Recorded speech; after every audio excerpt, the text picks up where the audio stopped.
Hello, everybody. I wanted to talk about inflation and not becoming a victim of inflation in retirement. And it's interesting when I kind of research, I'm actually working on a full form class on combating inflation in retirement. And I look at all the different articles that are out there and all the talking heads that have all their solutions and all the sales gimmicks that are out there. And I think we all know when you Google things, you're going to get lots of different opinions. And I find this very interesting. Um, Retirement's different now. Okay. So we need to make sure that we understand the difference between what's worked in the past and what needs to be done going forward. So let's start with some real basics. When I took my first economics class when I was a kid, I started learning about, investing and just basic finances and things like that. Yes, back when I went to school, they taught things like that. So, one of the first things I remember learning is why people invest their money. Okay.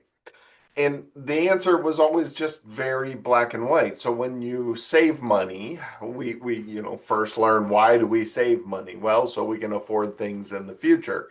Well, then why do we invest the money? Well, the answer is pretty clear to keep up with inflation, right? The value of your money goes down over time. Why? Because it does. So we combat that by investing it and watching it grow to help keep its purchasing power. We can go into a long diatribe of why the value of our currency goes down over time, but the reality is that it just does.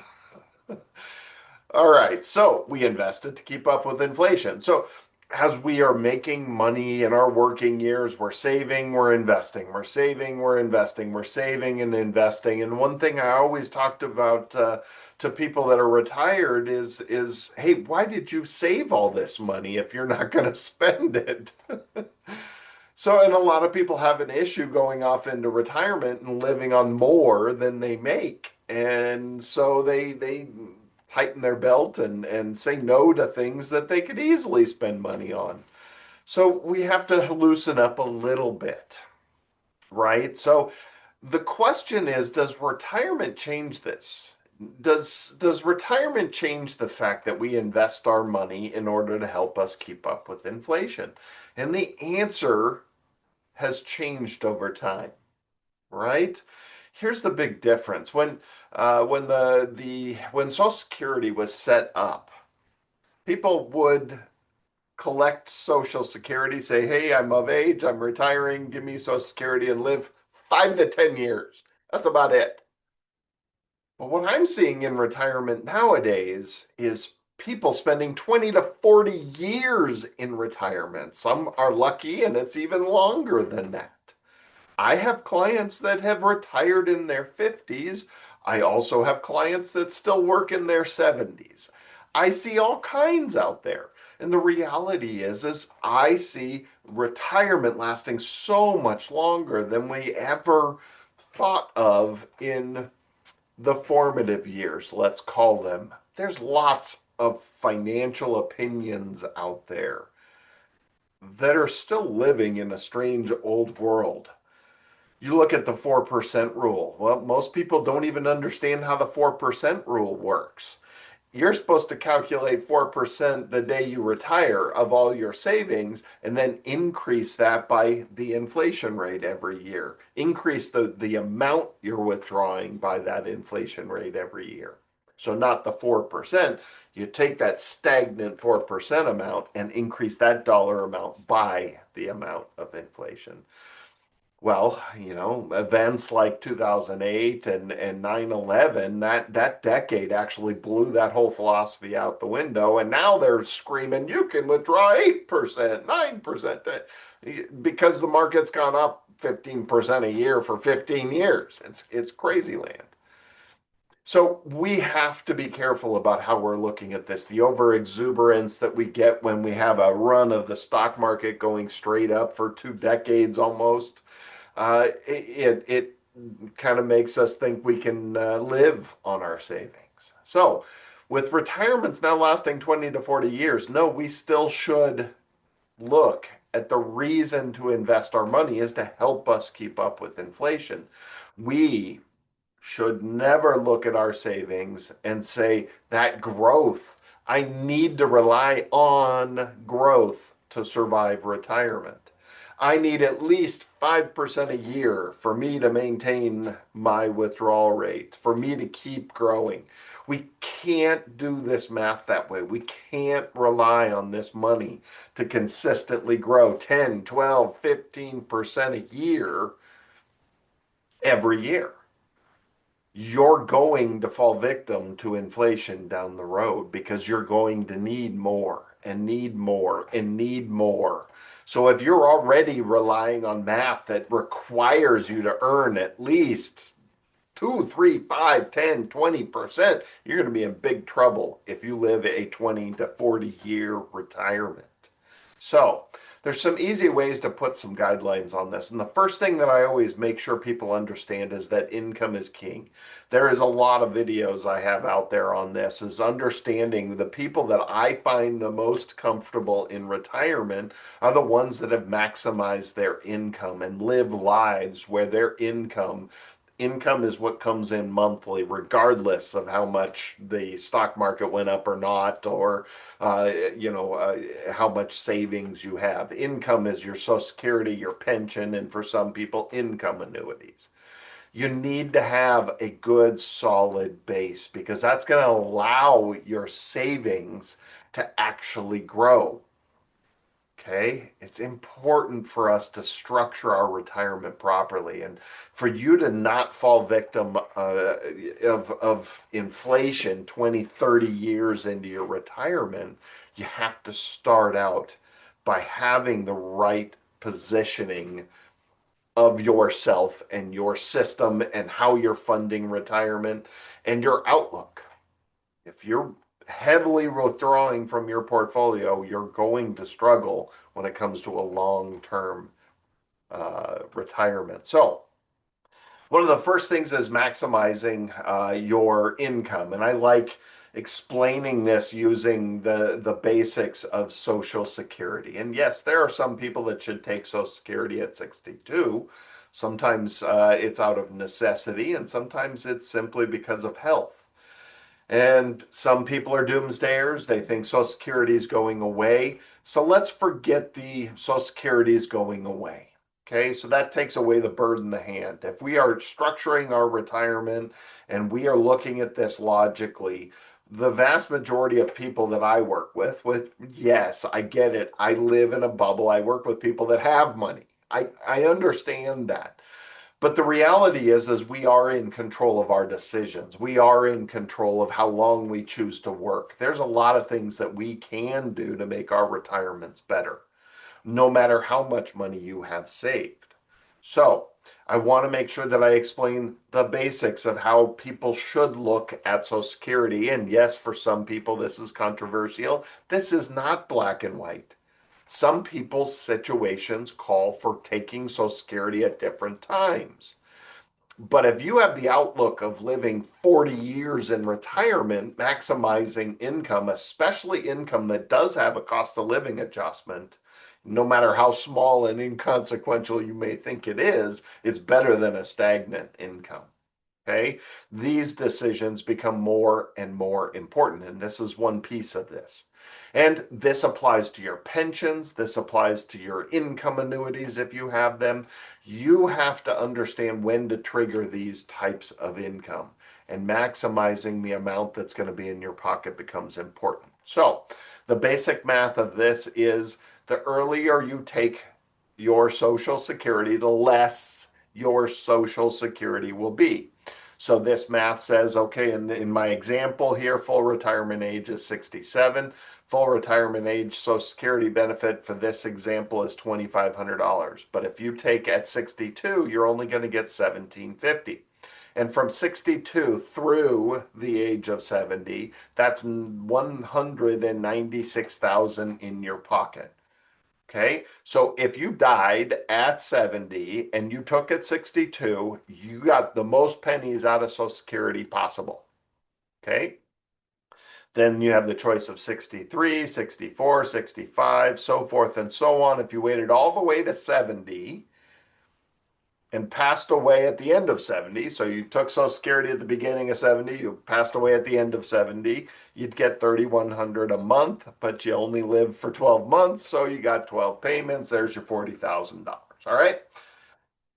So when we look at this, in most people's situations, again, don't make my words black and white. Everybody has different situations. In most people's situations, dying at 70 means you didn't have a money problem. And honestly, it didn't really matter when you took Social Security. It's just the reality of it. You wouldn't have retired if you didn't have savings and you didn't have a way to fund. Now, again, if you were forced into retirement and it became a necessity, I get all that. There are situations. But when we look at people trying to figure out when to retire and how to retire, when you retire, you don't have to take Social Security right away. You can wait. Okay. So if you know that you're going to pass away at 70, certainly take at 62, but money wasn't really the problem, right? So the bold number here was the optimal place to take it. If we go out to 75 years old, if we just happen to know we're going to live to 75, well, look at it again. If none of your family has ever made it to 75 and you just know you're going to die by 75, then I'd take your Social Security at 62 to get as many pennies out of there as possible. If we waited till 70 to take your Social Security, that's $3,100 a month times 5 years, and technically 6 years, the beginning of 70, the end of 75. That's $247,000. You missed out on, oh, I don't know, what's that, $66,000 there. Okay, so take at 62. But again, I'm still going to say you wouldn't have retired if you were financially completely insecure unless you had to. You got forced into retirement, maybe health was an issue, all those reasons. Those are reasons to go ahead and take younger because of math. Bird in the hand, give me the money. I get all that. It's great. But most people didn't get forced into retirement, didn't have those health issues, have savings for their retirement, have other sources of income. And 75, we hope we live longer than that. The average that makes it to 60 is certainly going to live over 75. And here we get to 80 years old. And look at that quick shift. We went all the way from 62 being the optimal age. Now we're at 68 as the optimal age. And 69 is only a couple $100 off. And 70 is now only 5,000, 6,000, almost 10,000 off. Just about 9,000. Okay, yeah. So we see how quickly this moves out. We start living longer. The later we take Social Security becomes more dollars in our pocket. But $2,700 from 68 through 80 is 470, almost $75,000 in our pocket. Okay, that's the most. We optimized it. But then from there on out, you make it to 85, 90, 95, 100. The best decision was you waiting till 70 to take your Social Security. Why do I belabor this and talk about this? Well, again, if you live a short life, money probably wasn't your problem. You had plenty of savings, you had plenty of money, you didn't run out of money. And if you're going to run out of money by 80, 85 years old, you probably should keep working. Okay? So when we talk about inflation, more income is better.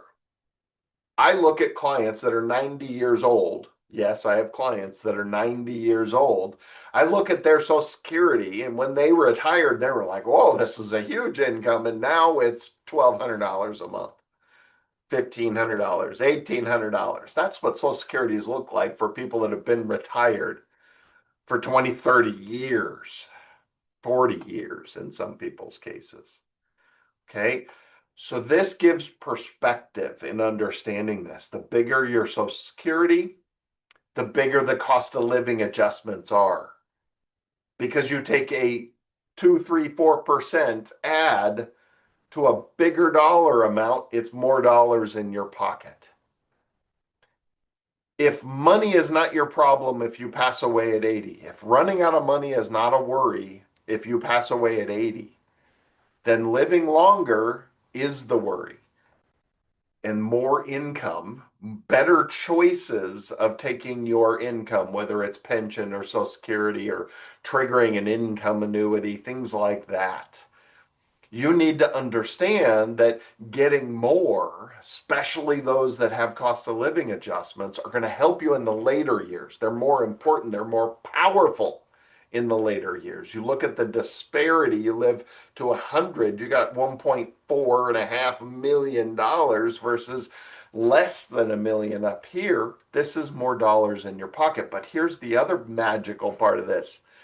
The less you're relying on your savings to fund your retirement because you have bigger income, that's less you have to pull out, which means now the growth that's in your portfolio is they're going to be growing and helping you, especially in these later years when you've gone through 20, 30 years, 40 years of inflation. Okay? The second part of this is putting some restraints on how you're using your savings. And this is important to understand this basic math. This is another one that I've made several videos on. This basic math helps people see their money and say, I'm allowed to spend this much this year. And if I don't, great, it stays in there and that's more I can use the next year. Okay, so this puts some guidelines on the amount of money that you can spend. It's real simple. Okay, in my example here, the current age is 65. Okay, 5 years past what you think is possible is what you should pick. So if we think 100, or if we think I'm no way I'm living past 95, then pick 100. If you don't force me into a lower number, I typically use 100. That's it. Some people force me. No, not one family member of mine has ever lived to 90. There's no way I'm living much past 90. Well, then fine, use 95. I don't want you to run out of money. We're trying to figure out how much you can spend. So shoot out further than you think is ever possible. So then we look at this and we say, okay, you're 65, that's 35 years till you're 100 years old. If you take total savings, in my example, $2 million, so this is all your savings, not including the equity in your house, your primary residence. You can use rental properties and other investments like that. All your money that you have saved except the equity in your real estate, because you got to live there. It's pretty much a dead asset. And I like using that as a break glass here later in life if you go to long-term care to help you pay for that. So total savings divided by how many years, in this case, till you get to 100. Okay, 2 million divided by 35 is $57,000. So in this scenario, this person, we put some parameters on it. We say you're allowed to spend up to $57,000 of your savings this year. This doesn't account for any fictitious 7% growth, 8% growth, 10%. There's no spreadsheet charting this out because I'm using real numbers. And this is meant to be calculated every single year with real numbers. This simply puts some restraints on spending. This gives you the confidence to say, hey, I could spend $57,000 every year. If I earn nothing, I won't run out of money until I'm 100. That makes you feel good. The more you understand that basic math, if you earn nothing, you can withdraw 57,035 times and you'll be 100. This math helps people understand how much they can spend each year. Okay? This is just putting some restraints on you. If you have 1 year, some big things happen, you need some extra money, I get it. That's fine. But on a regular basis, if you're not relying on your portfolio to produce more than this, that's ideal. Okay? Because here's what happens the next year. Let's say we put 6% growth in this account. Okay, let's say we had a decent year, the market went up, we got 6% growth in the account. We took out all 57 or whatever. We took out what we needed. And here we are a year later, we have a year less. This is where it gets depressing. The longer you do this, you watch that number go down and it does get a little depressing. But you do this 5, 10, 15 years in a row, you get the grasp of it and you get through the important years of retirement, okay? So here they are now, 66. We already withdrew the money we needed for the previous year. And here we're doing the math, looking for our upcoming year and saying, okay, well, we had some growth. We took some money out and it grew. And we have one less year. So now we take the 2,072,000, we divide it by 34, one less year, and we have a bigger number. Guess what? The real growth that we actually had helped us keep up with inflation. And for a lot of people in retirement, the shift when you retired, it goes from this world of build wealth, build wealth, build wealth, save, save, build wealth, grow, grow, to, okay, now don't lose it, help us keep up with inflation.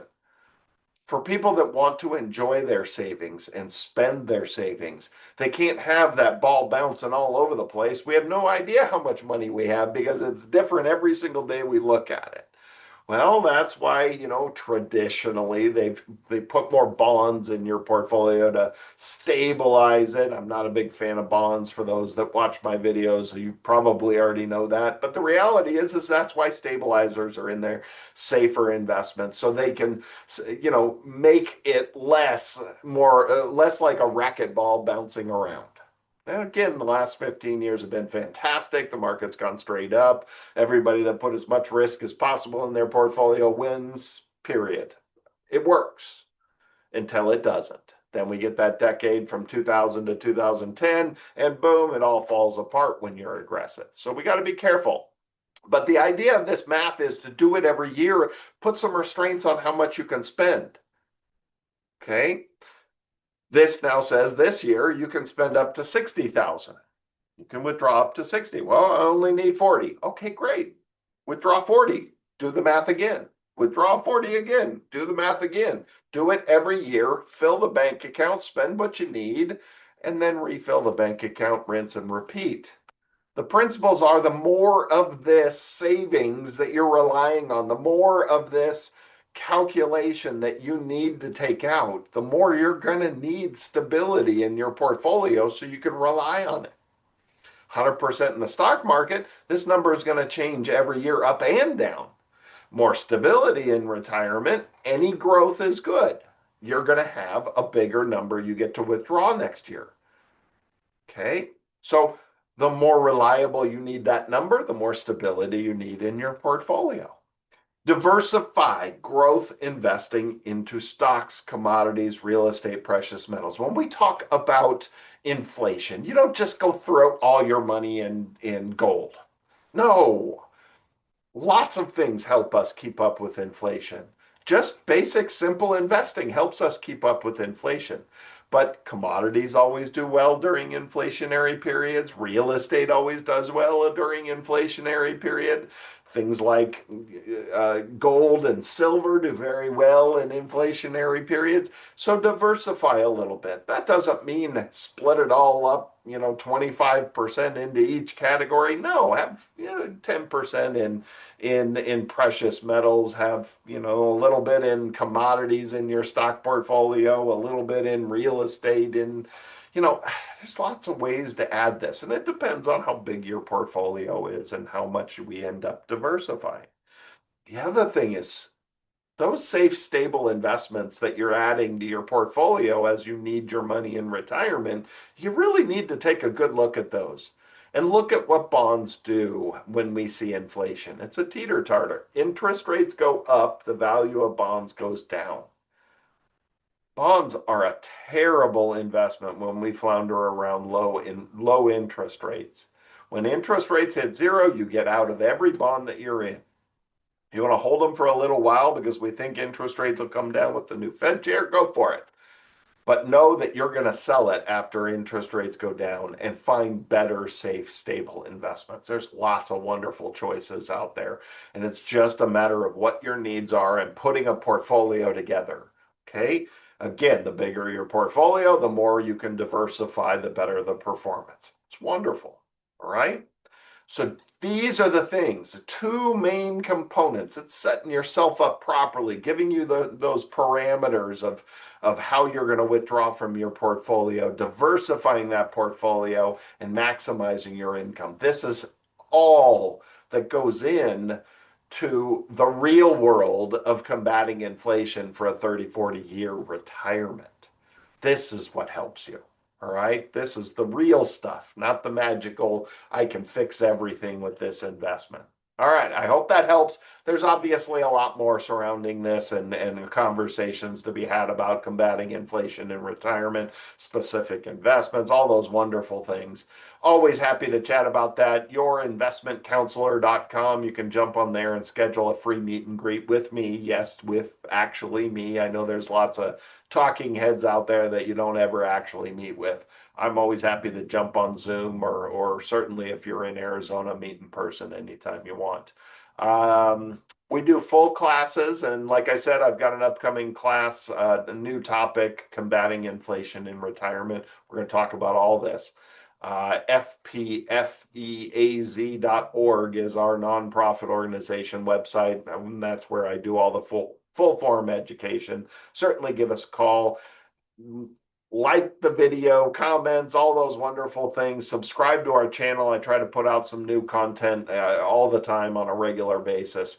So we've got lots of new videos on there. I think there's 300 something videos on our channel now. All right, everybody. Thanks again. We'll see you next time. Have a great one. Bye now.